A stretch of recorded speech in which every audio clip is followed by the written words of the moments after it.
পড়ে গেছে। মোটু সাবধানে, এই মাছটি তোমাকে খেয়ে না ফেলে।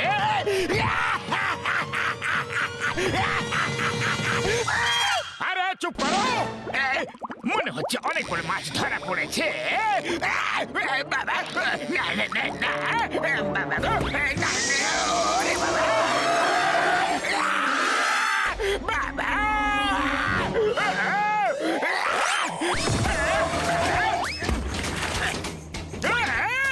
বাঁচা মোটু পাতলু,